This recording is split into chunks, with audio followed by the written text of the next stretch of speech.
Bonjour tout le monde, aujourd'hui je vais vous faire un tuto sur comment faire un print and cut. Donc c'est une fonction assez simple, mais pour celles qui débutent ça peut paraître compliqué. Donc on va commencer, donc vous ouvrez un fichier, donc moi j'ai pris un fichier sur lequel je suis en train de travailler en ce moment. Donc vous prenez ce fichier, vous l'ouvrez. Ensuite, donc on va d'abord commencer par l'imprimer. Les, Ceux qui ne savent pas vont avoir tendance à cliquer sur envoyer vers imprimante ou fichier imprimé. Mais ce ne sera pas bien parce que vous pourrez pas, le logiciel, quand vous allez faire la découpe, ne va pas reconnaître l'impression et l'impression pourrait être un peu de travers.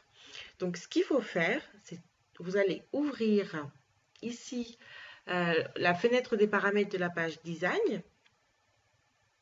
Donc voilà. Vous cliquez sur afficher la bordure d'impression, afficher la bordure de découpe. Donc je vais les enlever pour vous montrer. Donc la bordure d'impression, c'est ce qui est gris. Et la bordure de découpe, c'est ce qui est rouge.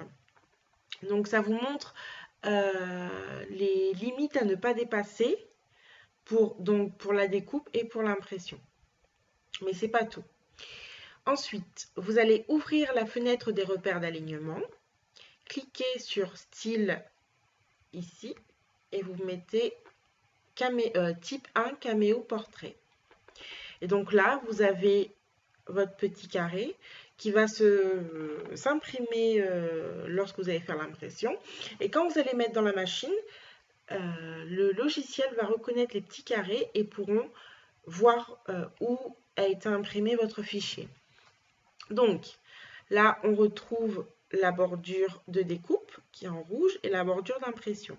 Donc il ne faut surtout pas dépasser les traits rouges parce que sinon si par exemple vous mettez votre fichier comme ça, quand il va faire sa découpe, il va s'arrêter là et vous aurez tout ça qui sera perdu.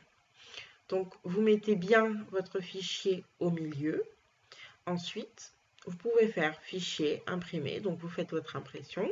Une fois que c'est fait, vous allez dans les paramètres de découpe, vous faites avancer. Donc là, vous choisissez par exemple, nous on va imprimer ce qui est en rouge, là. Vous choisissez le type de papier que vous avez. Donc imaginons que le type de papier que vous avez, vous ne l'avez pas acheté avec le magasin de Silhouette.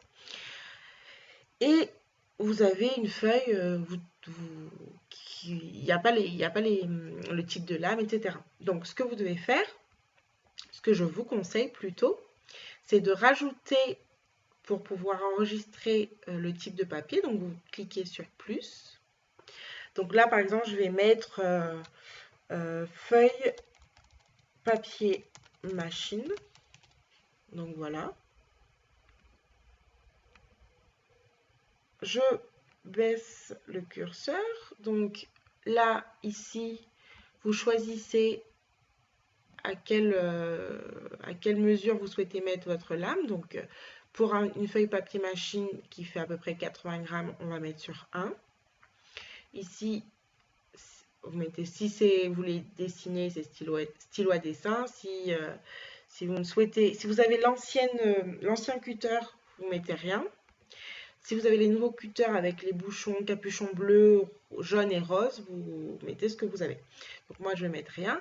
Et ici, vous allez bouger le curseur pour dire à quelle vitesse vous souhaitez. Donc par exemple, on va mettre vitesse 9, épaisseur 1, parce que c'est une feuille à 90 grammes. Pas de double découpe et vous faites envoyer vers Silhouette. Donc moi, je ne vais pas le faire parce que je n'ai pas la feuille dedans qui va m'abîmer ma bande téflon. Et ensuite, donc, voilà, vous faites démarrer.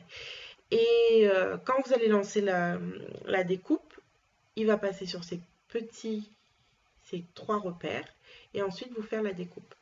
Donc, ça arrive qu'il ne reconnaît pas le petit carré.